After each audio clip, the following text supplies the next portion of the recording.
Hello friends, welcome back to Prem Bhatia. अगर आप जानना चाहते हैं कि सीआरपी टेस्ट क्या है, लैब में किस प्रकार से परफॉर्म किया जाता है, इसकी नॉर्मल रेंज क्या है और इसकी टेस्ट प्राइस क्या है, तो आप इस वीडियो के अंत तक बने रहिएगा। सीआरपी एक विशेष प्रकार का प्रोटीन है जिसे एक्यूट फेज प्रोटीन कहा जाता है। इसका पूरा नाम सी रिएक्टिव प्रोटीन है। हर व्यक्ति में इसकी कुछ न कुछ मात्रा पाई जाती है जिसे नॉर्मल रेंज कहा जाता है, किंतु कई प्रकार के इन्फ्लामेशन या इन्फेक्शन जैसे बैक्टीरियल या वायरल इन्फेक्शन में, चोट में आदि के कारण इसका स्तर बढ़ जाता है। यहाँ तक कि सीआरपी का मान 12 से 24 घंटे में 300 mg पर लीटर तक बढ़ जाता है। सीआरपी टेस्ट को दो तरीके से किया जा सकता है। एक तो होता है क्वालिटेटिव और दूसरा है क्वांटिटेटिव। क्वालिटेटिव टेस्ट में बताया जाता है कि आपका टेस्ट पॉजिटिव है या नेगेटिव है। शरीर में यदि एक स्पेशल अमाउंट के बाद यदि सीआरपी की मात्रा डिटेक्ट होती है तो उसे पॉजिटिव कहा जाता है, और उससे यदि कम डिटेक्ट होती है तो उसको नेगेटिव कहा जाता है। यदि किसी व्यक्ति का सीआरपी टेस्ट पॉजिटिव आ जाता है तो उसमें टाइटर के द्वारा पता लगाया जाता है कि कितनी गुना सीआरपी या सी रिएक्टिव प्रोटीन सीरम में मौजूद है। जबकि क्वांटिटेटिव टेस्ट में आपको स्पेशल अमाउंट बताया जाता है कि आपके ब्लड में या आपके सीरम में इतना सी रिएक्टिव प्रोटीन है। इस वीडियो में हम क्वांटिटेटिव टेस्ट परफॉर्म करके देखेंगे कि लैब में किस प्रकार से टेस्ट किया जाता है, उसका हम पूरा विस्तार से जानेंगे। ये जो हम टेस्ट करेंगे वो लेटेक्स पार्टिकल मेथड के द्वारा करेंगे, अर्थात इसमें हम लेटेक्स पार्टिकल का उपयोग करेंगे जो हमारे रिएजेंट के रूप में होता है। सीआरपी टेस्ट करने के लिए हमारे पास दो तरह के रिएजेंट है, R1 और R2। ये दोनों लिक्विड फॉर्म है, कोई पाउडर फॉर्म में नहीं है, जिसे हमें वापस मिला के तैयार करना होता है, अर्थात रेडी टू यूज़ है। इसके साथ स्टैंडर्ड और कैलिब्रेटर भी किट के साथ अवेलेबल है जो कि 52 mg पर लीटर का है। और जो आप टेस्ट के लिए सैंपल यूज़ में लेंगे वो सीरम का उपयोग कर सकते हैं।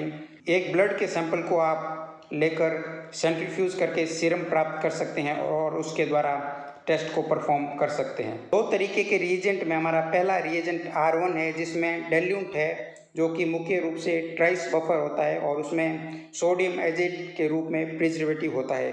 R2 के रूप में लेटेक्स पार्टिकल होता है जिसमें latex particle IgG anti human CRP के साथ कोटेड होते हैं। जब भी हमें टेस्ट परफॉर्म करना होता है तो इन दोनों रिएजेंट की कुछ मात्रा को हमें एक अनुपात में मिलाना है, R1 और R2 को। ठीक है, तो R1 है वो हमें 4 भाग लेना है और 1 भाग लेटेक्स पार्टिकल लेना है। ठीक है, तो R1 4:1 में लेना है। ठीक है, R1 4 और R2 1 रेशियो में लेना है। और उसके बाद ये जो हमारा वर्किंग रिएजेंट होगा उससे हम टेस्ट लगा सकते हैं। एक बार इन दोनों को मिक्स करने के बाद ये 1 महीने तक यानी कि 30 दिनों तक आप उपयोग में ले सकते हैं। टेस्ट का प्रिंसिपल इस पर आधारित है कि यदि हमें रिएजेंट में सीरम को मिलाते हैं तो सीरम में जितना भी सीआरपी मौजूद होगा वो लेटेक्स पार्टिकल के साथ क्रिया करके एग्लूटिनेशन शो करेगा। तो जितनी अधिक मात्रा में सीआरपी होगा उतना ही एग्लूटिनेशन अधिक होगा। तो जितना भी एग्लूटिनेशन होगा वो डायरेक्टली प्रोपोर्शनल होगा कंसंट्रेशन ऑफ सीआरपी, और इसको हम 546 नैनोमीटर की वेवलेंथ पर माप कर इसका पता लगा सकते हैं। अर्थात आप इस किट को सेमी ऑटोमेटिक एनालाइजर या फुली ऑटोमेटिक एनालाइजर पर काम में ले सकते हैं। तो अब चलते हैं टेस्ट के प्रोसीजर पर। तो प्रोसीजर पे चलने से पहले यदि आप चैनल पे नए हैं तो चैनल को सब्सक्राइब करके बेल आइकन दबा लीजिएगा ताकि आने वाली वीडियो की नोटिफिकेशन आपको मिलती रहेगी। इसके साथ साथ यदि आपको वीडियो पसंद आया है, पसंद आ रहा है, तो आप लाइक का बटन ज़रूर दबा लीजिएगा और अपने फ्रेंड के साथ शेयर भी कीजिएगा। इससे संबंधित यदि आपको कोई क्वेरी है तो आप हमें कमेंट करके ज़रूर बताइएगा। तो चलिए अब टेस्ट को हम परफॉर्म करके देख लेते हैं कि किस प्रकार से एक लैब में टेस्ट को परफॉर्म किया जाता है। तो सबसे पहले हम किट से परिचित हो जाते हैं कि आगे किट में क्या क्या सामग्री अवेलेबल है। तो आप देख रहे हैं ये एविकॉन कंपनी का एक सीआरपी का किट है जिसमें रिएजेंट अवेलेबल है। कोई भी टेस्ट करने से पहले आप किट को रूम टेम्परेचर पर लेकर आइए और आप इसकी जो एक्सपायरी डेट है उसको भी चेक कर लीजिएगा। ठीक है, तो अब देख लेते हैं कि इस किट में क्या क्या सामग्री अवेलेबल है। तो जब हम किट को ओपन करते हैं तो इसमें हमें दो तरह की वाइल दिखाई देती है। एक बड़ी वाइल है जो कि दोनों एक समान है। तो ये आप देख रहे हैं इसमें डेल्यूंट है, R1 रिएजेंट है जो कि 20 ml की 2 वाइल है, अर्थात टोटल 40 ml की वाइल है। ठीक है, और ये दोनों एक ही वाइल है, एक ही तरह का रिएजेंट है। एक वाइल ख़त्म होने के बाद आप दूसरी वाइल का उपयोग कर सकते हैं।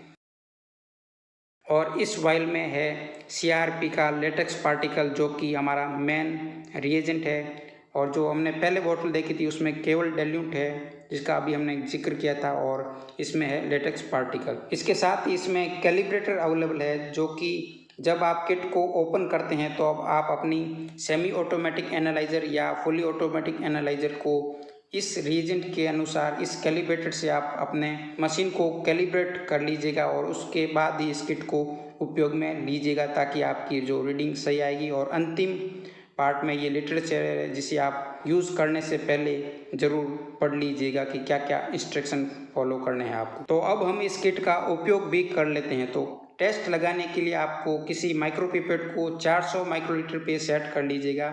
उसके बाद जो हमारा R1 है डाइल्यूट, उसकी 400 माइक्रोलीटर की मात्रा को एक ग्लास की क्लीन टेस्ट ट्यूब में ले लेना है। ठीक है, तो हम 400 माइक्रोलीटर की मात्रा को एक टेस्ट ट्यूब में ले लेते हैं।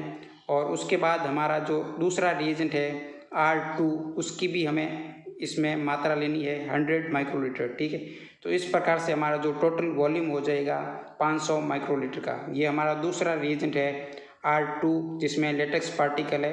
तो इसको उपयोग में लेने से पहले अच्छी तरीके से मिक्स कर लीजिएगा, क्योंकि जो लेटेक्स पार्टिकल है जब किट पड़ा रहता है तब वो नीचे जम जाते हैं। तो उपयोग से पहले इसको अच्छी तरीके से मिक्स करके 100 माइक्रोलीटर की मात्रा को इसी टेस्ट ट्यूब में हमें मिक्स कर लेना है। ठीक है, तो ये हमारा टोटल जो वॉल्यूम हो गया 500 माइक्रोलीटर का, और इसमें हमें 5 माइक्रोलीटर सीरम ऐड करना है। ठीक है, उसके बाद हम टेस्ट लगा सकते हैं। ये हमारा वर्किंग सॉल्यूशन हो गया, जिसे हम टेस्ट परफॉर्म कर सकते हैं। तो अब चलते हैं सेमी ऑटोमेटिक एनालाइजर पे, बायोकेमिस्ट्री एनालाइजर पे, और टेस्ट सेलेक्ट कर लेते हैं CRP। अब हमें 1 ml डिस्टिल वाटर एस्पिरेट करना है। तो इस प्रकार से हम 1 ml डिस्टिल वाटर से एस्पिरेट कर लेंगे। जो भी इंस्ट्रक्शन मशीन दे रही है बायोकेमिस्ट्री एनालाइजर, उसके अनुसार हमें फॉलो करना है। अब ये मांग रहा है 450 microlitre sample volume. Test sample aspirate करना है, उसके लिए हमें 5 माइक्रोलीटर पेशेंट के सीरम को, जो हमने वर्किंग सॉल्यूशन तैयार किया था,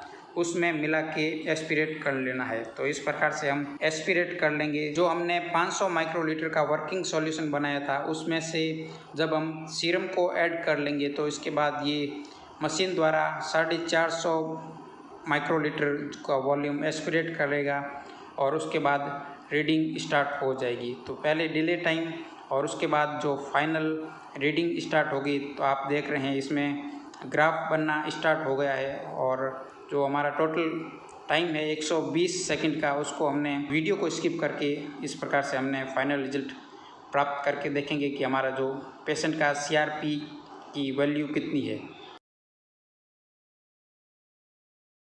तो आप देख रहे हैं 32.6 mg पर लीटर पेशेंट का सीरम की CRP टेस्ट वैल्यू है। तो CRP की नॉर्मल रेंज 8 से 10 mg पर लीटर से कम होनी चाहिए। ठीक है, अर्थात CRP की इस रेंज तक की मात्रा किसी इन्फेक्शन या इन्फ्लामेशन को नहीं दर्शाती है। यदि किसी में CRP का मान बढ़ जाता है तो यह किसी रोग विशेष की पुष्टि नहीं करता है, बल्कि संक्रमण को दर्शाता है। संक्रमण जितना अधिक होगा, CRP का स्तर उतना ही अधिक होगा, और संक्रमण सामान्य होने पर CRP का स्तर भी सामान्य लौटने लग जाता है। और यदि CRP के टेस्ट रेंज की बात करें तो यह 200 से स्टार्ट होके 400 रुपये तक का टेस्ट है। अभी हाल ही में जो राजस्थान गवर्नमेंट ने इसकी 200 रुपये टेस्ट फिक्स किया है। यदि 200 रुपये से अधिक कोई चार्ज करता है, उसको सज़ा का प्रावधान रखा गया है। तो आई होप आपको वीडियो पसंद आया होगा। तो पसंद आया है तो अभी तक आपने चैनल को सब्सक्राइब नहीं किया है तो सब्सक्राइब करके बेल आइकन दबा लीजिएगा, और वीडियो पसंद आए तो लाइक करके शेयर कीजिएगा और कमेंट कीजिएगा।